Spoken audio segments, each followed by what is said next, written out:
My goodness. Talk no more, none of that shit. I'm just doing the same.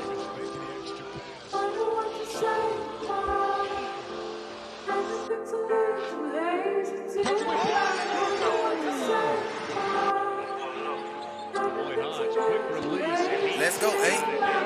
Got me started. Wrist frames carded. Pull up double parking. Don't even pay like I'm the owner. My young niggas retarded. Yo, what up, guys? We're on the clock. Back again this week with another conference preview. I'm joined by my lovely co-host, Julian. He looks like he's ready to party in California. Would you say it's California love, Julian? California love. Tupac's still alive out there somewhere, baby. And obviously we're joined by a familiar face on the podcast. We're happy to have him. One of No Ceiling's favorites. The conductor of I had it down last year. Conductor of Chaos. Conductor of Chaos. I was gonna say dang. you can't. It's a Come long on, day. man. It's a so long like it fits so perfectly. You can't Hey, mess that up. You can't be mad at me. I'm volunteering to coach youth basketball. Go Spartans. So I've been a little all over the place today, but we're happy to be potting, and we're happy to have you here, Rucker. How you been doing?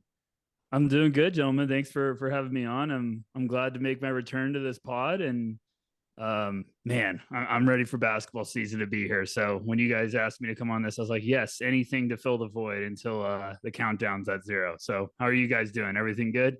Yeah, great. We've been good. Doing a lot of background work, just getting our we finally finished our player database for the preseason. Around 2,000 players across the whole country. So we've been cruising on that, trying to cover all of our bases. You know how we do at OTC. Julian, let's take off the glasses, bro. Come on, we need to see the eyes. All right, there we go. Nice and professional. Collared shirts on today, talking about the Pac-12, WCC. Let's get right into it. I can't really hold back on this because there's so many guys in the Pac-12 that I want to talk about, and I want to make sure we have ample time for the WCC. Rucker, let's start with you, because I think that there's going to be a player that's going to be talked about a lot in the Pac-12 this year.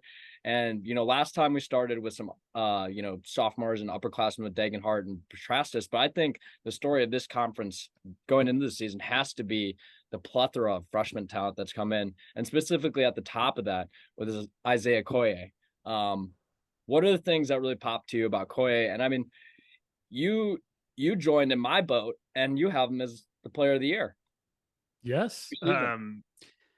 I mean, he's good. There's a lot of really good names in this class. I think it's getting kind of a bad rep heading into the year. And I think that's just because people get a little scared when there's no consensus number one guy. But, Pac-12 is going to have some awesome hoops this year. I'm like as excited to watch this conference as I am any other conference. I think there's a lot of sleepers. There's a lot of really intriguing names. And Isaiah is one of those guys that I think he's going to put up crazy numbers.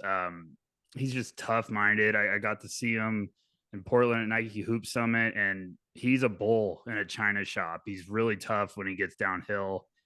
I think the outside shot's going to be the swing skill for him, and if he could prove that, that's going to be a huge deal towards getting him in that top 10. Like, I have him right now as a top 10 pick, but if he can prove that outside shot can come around, he's going to be probably sniffing at top 5. But he's going to put up huge numbers for that team. I think he's going to be one of those guys we're looking at his box score every night. So I'm really excited to see him. Yeah, I think the biggest thing that pops for me is what you said. I think his ability to attack the basket is really stands alone, especially in this guard class. I don't really think that we have anybody else kind of on his level of being able to get to the basket. And I didn't realize it until we really got into the thick of it that he was like, they say 6'5", but we know how college measurements are. He's 6'3 3/4 without shoes on. Essentially, is basically what they're trying to say. I didn't know that. And that's great size for a guard. I mean, we're talking about a lead guard.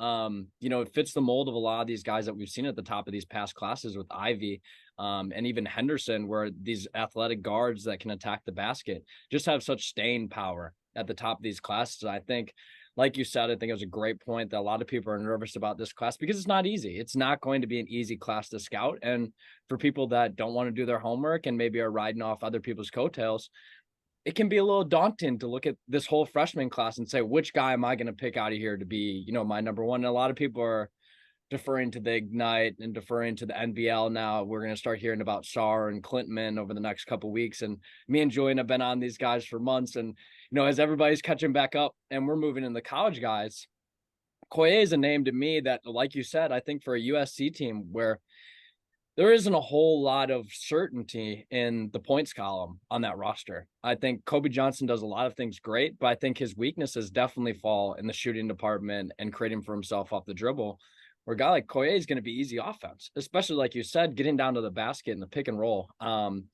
We'll talk about him later. I'm glad you both list him as your most improved player, but Big V, I call him, Big Vince, I think that they're going to have, a solid pick and roll option there. I think Johnson's going to be able to play in the pick and roll. And I'm kind of just curious to see how they're going to work out this guard rotation with obviously Bronny James. We'll talk about him in a bit. Thankful that he's, doing better from what it sounds like. And he's going to be able to get on the court this season pretty early, if not right away. And of course, the return of Boogie Ellis. So I'm curious to see kind of how this guard rotation shakes out. And I think Isaiah is going to be the guy that comes out on top. And it's like, wow, this is a legit, like you said, a top 10 draft prospect pretty early on in the process. I don't know. I think for me, the biggest thing is I want to see how he continues to develop as a playmaker, if he's going to be a 1, or he could even play the 2, but then, like you said, the shooting is going to be a swing skill. For me, I'd rather see him play the 1. And I'd rather see that playmaking just really flourish at the next level. I don't know where you really stand on him, Julian. Yeah, I really like him. And I think so. A player I was critical of in a previous draft was Jaden Ivey, but I understand the hype around it. There's issues that I have personally with the kind of player, with the decision-making aspect of it with Jaden Ivey. And I think that Collier is a guy who showcases a lot of those same benefits, but also has some